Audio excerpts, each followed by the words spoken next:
অবশেষে নিজেদের ভুলগুলো উপলব্ধি করতে পেরে জামাত ইসলামের নেতৃত্বে 11 দলীয় জোটে আবারও অংশ নিতে চলছে ইসলামী আন্দোলন বাংলাদেশ তথা চরমনাই পিরিয়ড দল। বাংলাদেশের সবচেয়ে বেশি জামানত হারিয়েছে এই ইসলামিক আন্দোলন বাংলাদেশ, এবং সেটা এমন সময় হারিয়েছে যখন জামাত ইসলামেরও নির্বাচন করতে সুযোগ পায় না।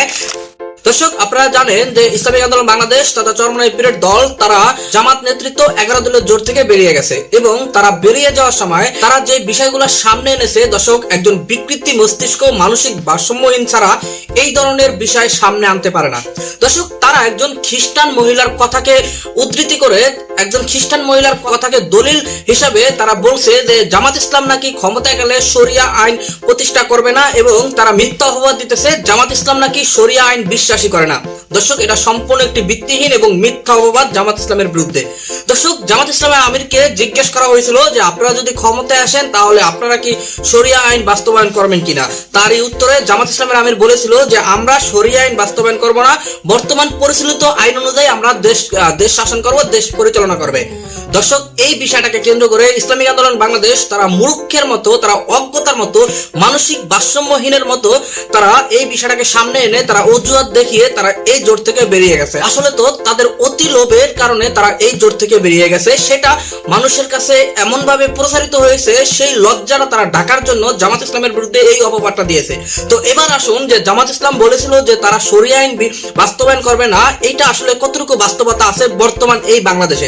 দর্শক, আপনারা জানেন যে বাংলাদেশটা একটি হিন্দুত্ববাদী ভারতের পেটের ভিতরে এক টুকরা একটি দেশ, যে দেশটি পশ্চিমা বিশ্ব সহ বিশ্বের সকল শক্তিশালী দলের উপর নির্ভরশীল করা, তাদের প্রভাব এই বাংলাদেশের উপরে ব্যাপকভাবে। এই বাংলাদেশের প্রতিটি রাজনৈতিক পদক্ষেপের উপরে ভারত হস্তক্ষেপ করে, এবং এই বাংলাদেশের কোন সরকার যদি পশ্চিমা বিশ্বর কাছে তাদের মন মতো না হয় তাহলে তারা স্যাংশন দিয়ে বাংলাদেশটাকে অর্থনৈতিকভাবে তারা খুবই চাপে রাখে, এবং কোন সরকার তাদের চোখে চোখ রেখে এই বাংলাদেশে ক্ষমতায় টিকতে পারে না। সেই জায়গায় জামাত ইসলাম যদি তারা ক্ষমতায় আসে তাহলে তাদেরকে বিদ্যাঙ্গুলি দেখিয়ে কিভাবে এই গণতান্ত্রিক সিস্টেমের দেশে ভারতের মতো একটি হিন্দুত্ববাদী রাষ্ট্রের পেটের ভিতরে থেকে কিভাবে জামাত ইসলাম তারা শরিয়া আইন বাস্তবায়ন করবে। দর্শক, এটা রীতিমতো পাগলের প্রলোভন।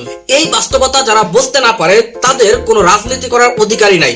দর্শক, এই বাস্তবতাকে না বুঝে ইসলামী আন্দোলন বাংলাদেশ তাদের নিজের দুর্বলতা, তাদের নিজের অতি আকাঙ্ক্ষা, তাদের নিজের লোভ লালসার কারণেই তারা এই জোট থেকে চলে গিয়েছে এবং জামাত ইসলামের বিরুদ্ধে একটা মিথ্যা অপবাদ দিতেছে। তবে যখন তারা নিজেদের ভুলগুলো বুঝতে পারবে, যখন তারা নিজেদেরকে কোনো রাস্তা কুল কিনারা খুঁজে পাবে না, তখন আবারও এই জামাতের কাছে ধর্ণা ধরতে আসবে। এইটাই আমরা বিশ্বাস করি, এইটাই আমাদের আশাবাদী।